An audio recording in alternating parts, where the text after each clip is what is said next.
మనలో చాలామందికి కర్ణాటకలోని నంది హిల్స్ ఒక పిక్నిక్ స్పాట్గానే తెలుసు. కానీ శివపురాణం, స్కాంద పురాణం, శైవ ఆగమాలలో ఈ నంది హిల్స్కి ఉన్న విశిష్టత గురించి మీకు తెలుసా?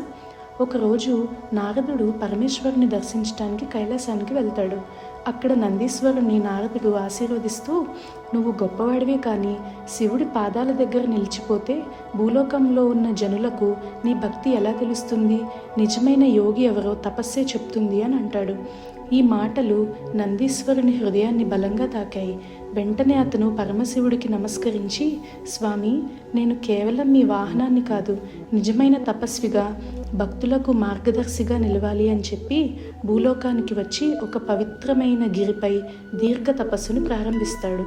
ఇది చూసిన పరమశివుడు ప్రత్యక్షమై నందీశ్వరుడికి, ఇప్పటి నుండి ఈ కొండ నీ భక్తి శ్రద్ధలకు నిదర్శనంగా ఈ లోకానికి నందగిరి అనే పేరుతో ప్రాముఖ్యత అవుతుంది. భక్తితో ఈ కొండనెక్కిన వారు నీ బలము, నా అనుగ్రహాన్ని పొందుతారు అని వరమిచ్చాడు. ఇక్కడ పరమేశ్వరుడు 2 రూపాల్లో వెలిశాడు. కొండ దిగువన భోగనందీశ్వరుడిగా, గృహస్థ రూపంలో కుటుంబ జీవితాన్ని, సంతోషాన్ని ప్రసాదించేవాడిగా పూజింపబడతాడు. ఇక్కడ శివపార్వతుల కళ్యాణ దృశ్యాలు శిల్పరూపంలో చెక్కబడి ఉంటాయి. కొత్తగా పెళ్ళైన జంటలు ఈ ఆలయాన్ని ఎక్కువగా దర్శిస్తారు. కొండపైన యోగనందీశ్వరుడుగా తపస్వి రూపంలో ధ్యానం, ముక్తి, మోక్షాన్ని ప్రసాదించేవాడిగా పూజింపబడతాడు. ఈ ఆలయంలో శివలింగం ముందు నందీశ్వరుడు ఉండరు. ఎందుకంటే నంది తన స్వామి వెనకాల కూర్చుని ధ్యానుడై ఉన్నాడనేది విశ్వాసం.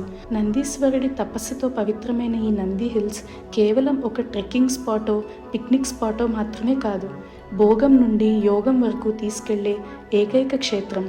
ఇట్లాంటి మరింత కాంటెంట్ కోసం ఇంపాక్ట్ ఫ్రేమ్స్ని సబ్స్క్రైబ్ చేసుకోండి.